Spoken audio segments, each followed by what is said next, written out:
Salutations to our fine podcast audience. Welcome to Three Peas in a Podcast. I guess I have to say we made it, but it's 2 P's today. It is 2 Peas. We're at episode 214, and you see I hesitated because we are 3 Peas in a pod, but today we're only 2. Yeah, and our normal we made it person. He didn't make it. No, it's his birthday week. Yes, and as a birthday present to Nathan, he does not have to Y'all put up should with say us. happy 34th birthday to Nathan. He's 34. I remember being 34. He's a young buck. I'll tell you what.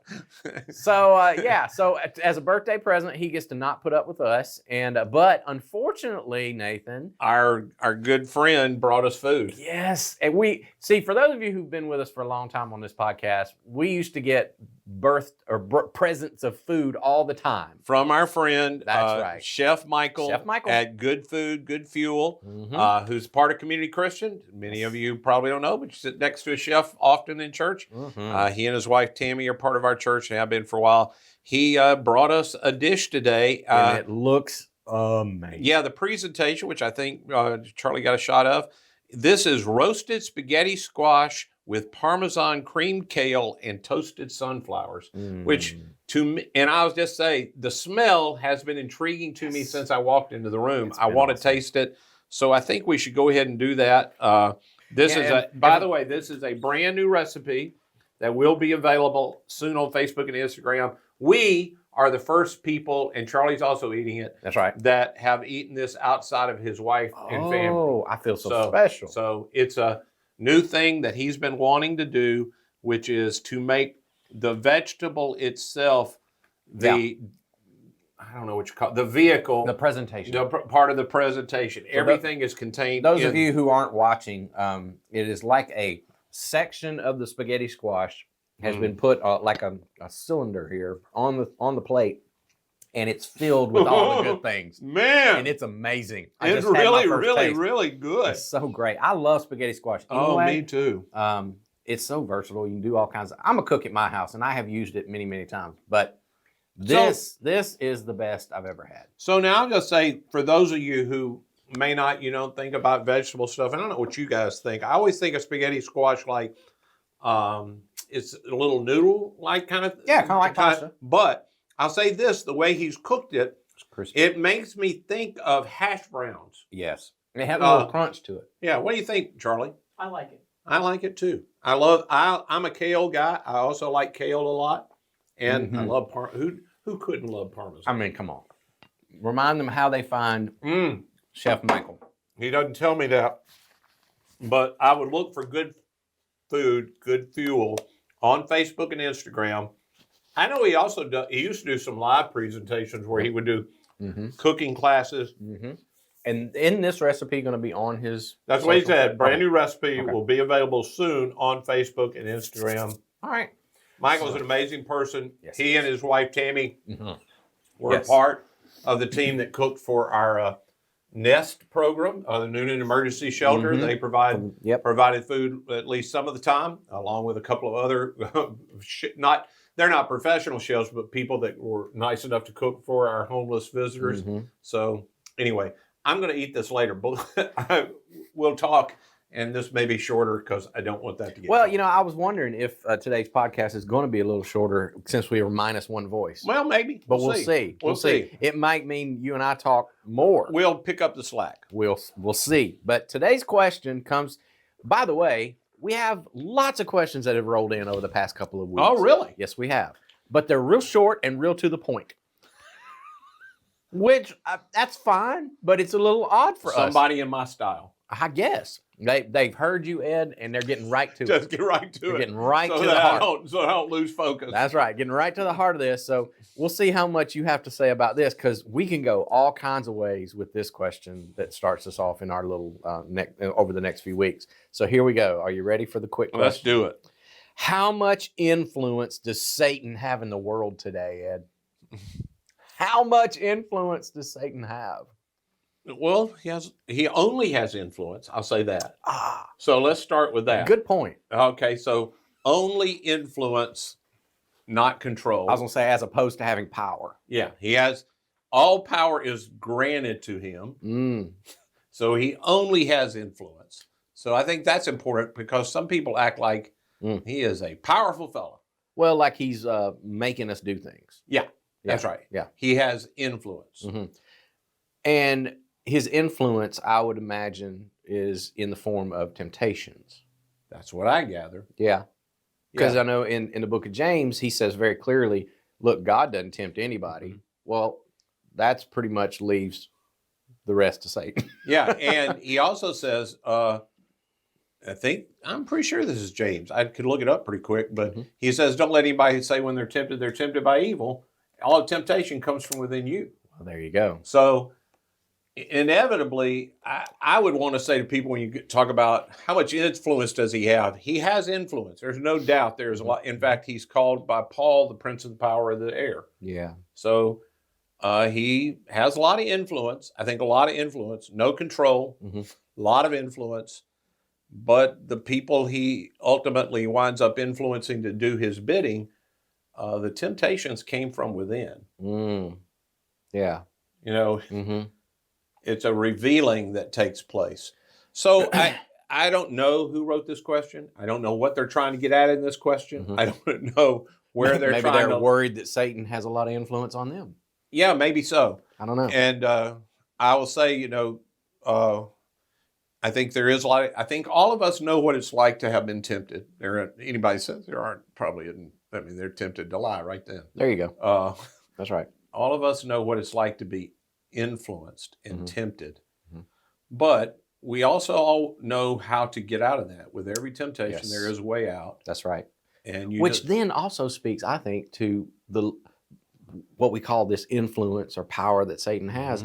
It's I would say, from what I read in the scriptures, it seems to be very small. It's fleeting. Yeah. It is the kind of thing that, is it James again, that says, if you resist the devil, he'll flee from you? That all you have to do is say no, and he's gone. Yeah. And then there's that classic passage of scripture, greater is he that is in you than he that is in the world. And that's just a reference to saying, look, what you've got as a believer in Christ, the Spirit of Christ, Spirit of God, which raised Jesus from the dead, lives within us.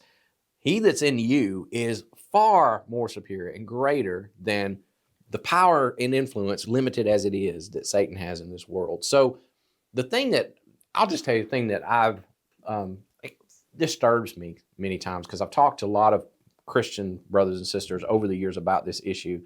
And I've noticed a lot of my brothers and sisters get really scared, or they get really amped up about worrying about how Satan's going to take over their children or take influence over them, as if there would be nothing they could do about it, so to speak.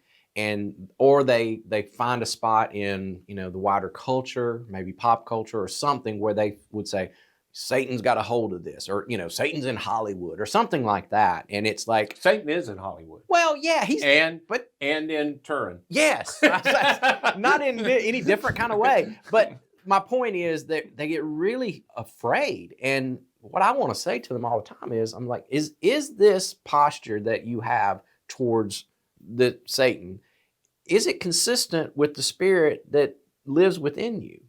A spirit that has no fear. And then I think what it says to us is, how much of a problem do you think Satan is for God? Because you seem to feel like it's a big problem. Yeah. And I just question that approach to it sometimes, because I think unintentionally a lot of Christians are diminishing the power and influence of Jesus in their life. Yeah. And particularly, I think that when it comes to children, you mentioned children, so I want to talk about that. I have also found that through the years that people are very afraid about Satan getting a hold of their kids. Yep. And I'm not saying you shouldn't be concerned about the influence Satan can have in your kid's life, because he is trying to do that. That's right. So as a good parent, if I know there's something trying to influence my kid, I have one of two choices. I can try to protect them, but since I'm protecting them from a spirit that I don't have a way to keep a spirit away from my kids. You know what I'm saying? There is I can't build walls high enough. I can't do anything that. So then the right thing to do is to prepare them for how do I deal with this, knowing it will come. This is going to come. And it might not come through music or through a movie or through something a teacher's going to say. It may very well, I know for sure because the scripture tells me this, everyone who's tempted, don't let any man who's tempted say that I've been tempted by evil. Every temptation comes from within. Yeah. And within each one of us, there are things that tempt us. They've been at work in us since we were little. Yeah. You know, some of us are tempted to want to make everybody love us by not having any boundaries. You know what I'm saying? Yep. And we don't see that as a Satan thing. We just see that as a character thing. Yeah. But Satan plays on that stuff to lead us into positions that we wind up doing things that eventually lead us to evil. So I would talk to my kids about, everybody who's an adult knows what it's like to hear the voice of the tempter in the moment. But everybody who's a follower of Christ also knows what it's like to hear the voice of the Savior at some point, or you wouldn't be a Christian. That's right. And Jesus says, my sheep know my voice. Yes. So I would want to train my kids to hear the voice of the Lord and to do what we've talked about many times. Quick obedience to the voice of the Lord is a way to prevent the influence of the evil one. Yes. And what I hear you saying, Ed, is that if we do a good job as parents of attuning our kids' ear to the voice of God, the voice of the Spirit, then when the voice of the tempter is out there and they do hear it, it's not a problem. That's necessarily. right. And I'm not saying your kids won't be tempted and they won't sin. And that they won't fall. That's right. Because, hey, I am tempted and I fall. Well, nobody even needs, today, nobody's perfect at this. Yeah, everybody who knows what it's like to need Jesus is a person who has fallen. Exactly. And we all need Jesus. Yes. But once you get, because here's the thing is, and I don't know where I heard this, but I think it was somebody who's kind of in the apologetics kind of world of Christianity. And they were talking about, if I spend all my time trying to point out all the cults and all the false teaching out there, I would spend all my time doing that. I would much, much rather focus on the truth of God, what is biblical, and amplify that, because once you understand the truth, then you'll spot a lie instantly. That's right. And that's what I think you're talking about doing with our children. It reminds me, I just had a conversation with my daughter about this, and we were having this conversation because, you know, I think this happens in every generation. Artists and media come up, and a lot of Christians will point to some popular media and they will say, see, they are Satanists, or they are influenced by Satan, and there's some evil behind this. And they'll want to warn our kids out of that. And so she had some people do that for one of her favorite artists. And so we had this great conversation about that. And I said, well, what do you think about this artist that you listen to? And basically what our conversation came down to was, she said, well, this person I look up to, or I like their music or whatever, they're not a perfect person. And sometimes I hear them do things, or hear them say things or do things that I know is not of Jesus. It's not in the way of Jesus. I don't care about that stuff, because that's just them. That's right. I certainly don't follow them just because I like their music. I know what Jesus says is right and says is wrong. I know what the Bible teaches. And so when my favorite artist goes off track or does something that I don't agree with, I just go, that's somebody I need to pray for. Yes. That's somebody that needs some more direction. Maybe they've made a bad decision, and unfortunately they've made it in a big public way. So we pray for those people. But she said, I'm not influenced by them. All right. Because my heart belongs to Jesus. And it made me feel really, really good after that was over, because I thought, wow, maybe I did something right as a parent, because I tried to, like you said, amplify the voice of the Spirit and the voice of Jesus to the point where that's the predominant voice in her life. And all this other stuff that can be very influenced by Satan can scream as loud as they want to. She knows her shepherd. That's right. That's what I'm hoping for. And so I would say to the person who asked this question, back to what we said. Yeah, Satan does have some influence in this world today. But if you focus just on his voice, you're probably not going to get what you want in the end. Particularly if you're constantly looking to see where you see him. That's right. That's probably the wrong focus. You should not be looking for where you should see him. Mm-hmm. We should be looking for the Lord. Yes. And he is also very evident and very influential in this world. You know, and I think we've mentioned this on the podcast before.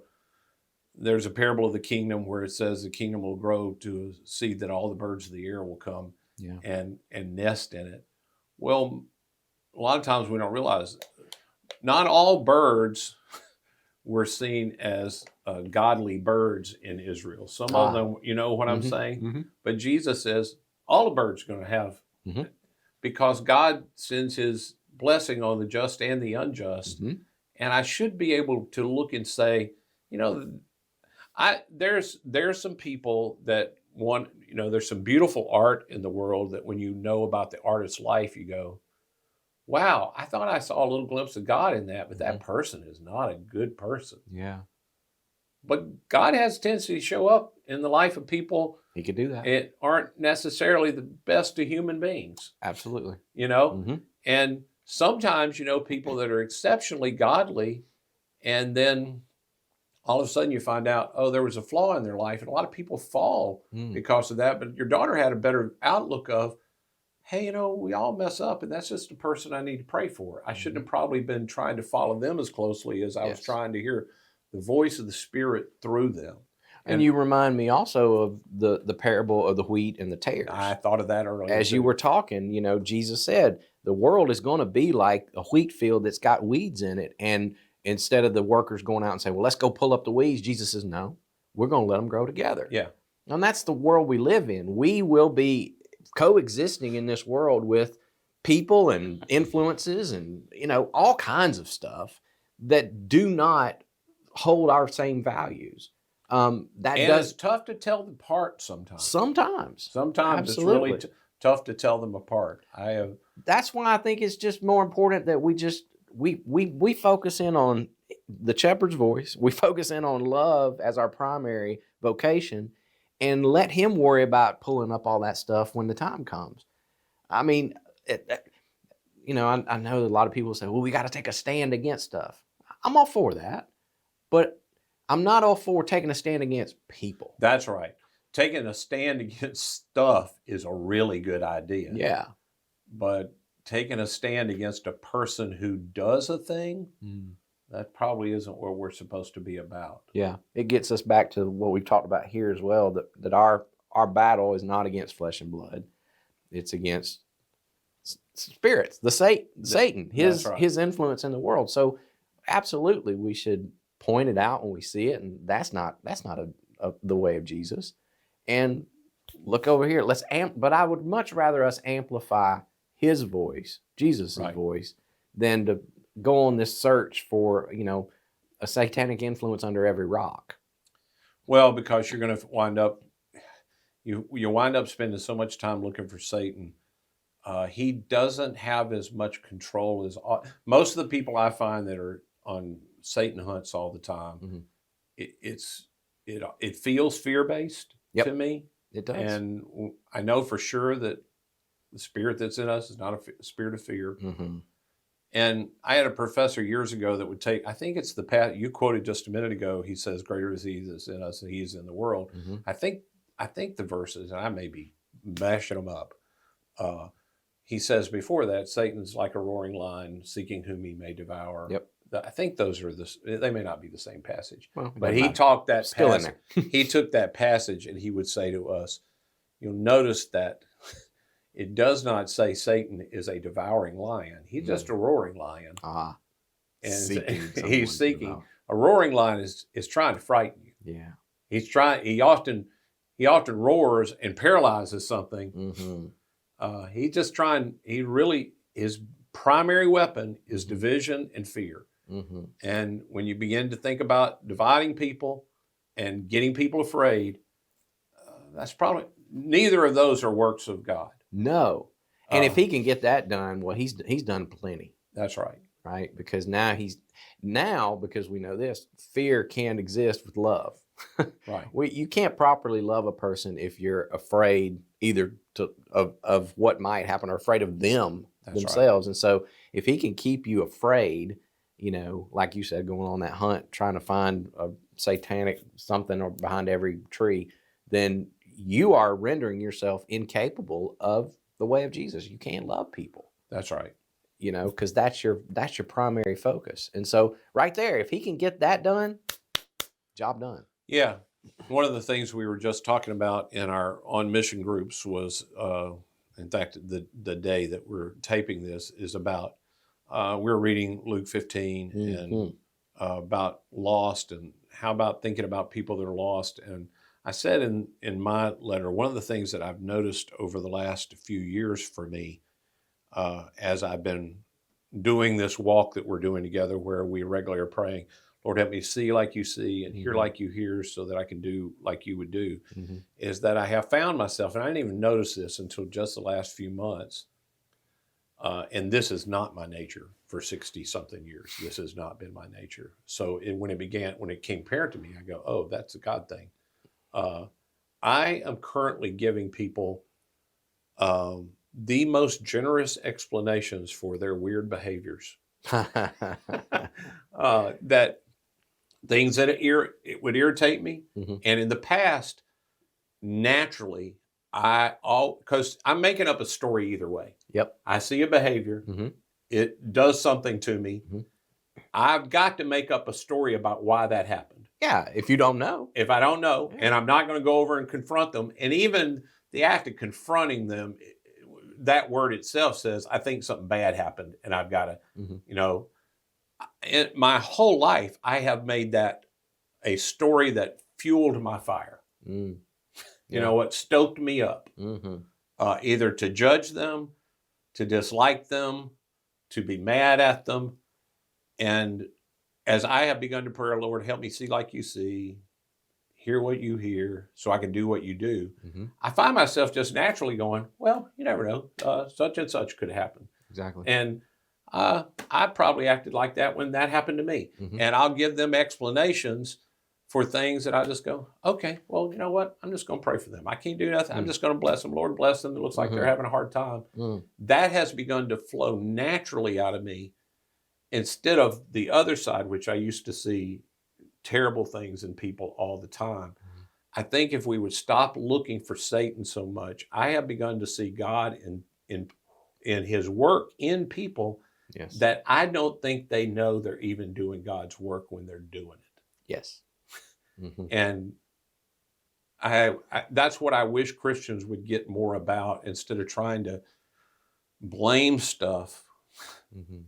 It feels like at times we honor Satan way more than we should. Oh my gosh. Yeah. So how much influence does he have? He has influence. There's no doubt he has influence. He doesn't have control, I don't think. But I think you're right. I think the more credence, more influence we try to put into his camp, I think the more he likes it. Yeah, I agree with that. Because we're just handing him that's right, more than what he already has. I think it's, again, you don't just wipe it all away and say nothing. No. That you don't go from one extreme to the I think it's that fight of going from one extreme to the other. I don't think it's wise. I think those of us who have influence with each other should have those conversations and go, hey, I feel like there's influence being had here, and maybe you ought to think about, like I'm preparing my kids, I try to prepare friends, and we try to prepare each other for things. Hey, I see something in your life. I think those are the conversations Christians need to have with each other. Yeah. We should probably not be having them openly with people that certainly not people outside the church. No. And you're controlled by the devil, or this person you listen to is controlled by the devil, or this thing. One, I don't know that person I just spoke about personally, if it's a big national, international figure. Yeah. So now I have already violated Jesus by judging a person that I can only see a little bit. And, particularly with artists, Yeah. We know artists often use things provocative to provoke something out of us that they don't even. Yeah. That's all they're trying to do is provoke something. That's right. That's what art does, is provoke. Mm-hmm. Yeah. So anyway, that's my thought about that. That's my thoughts too. And I'm just staring here at my food, and I'm ready to get back to it. So I think that's all we got to say, and I'm going to finish this amazing dish Me here. too. In Thank you again, Michael. Yes, thank you, Michael. It Y'all was check amazing. him out. Y'all should go make this, or you know, this is worth trying. So, all right. Well, next week we got another question on tap. We're going to talk about secret sins. I'm going to bring the secrets out into the open. Okay. Yeah. So yours or mine? I don't know. Depends on who starts first. I guess so. So y'all come back next week and we'll talk about that. In the meantime, I'm gonna eat. Y'all have a great week. See ya.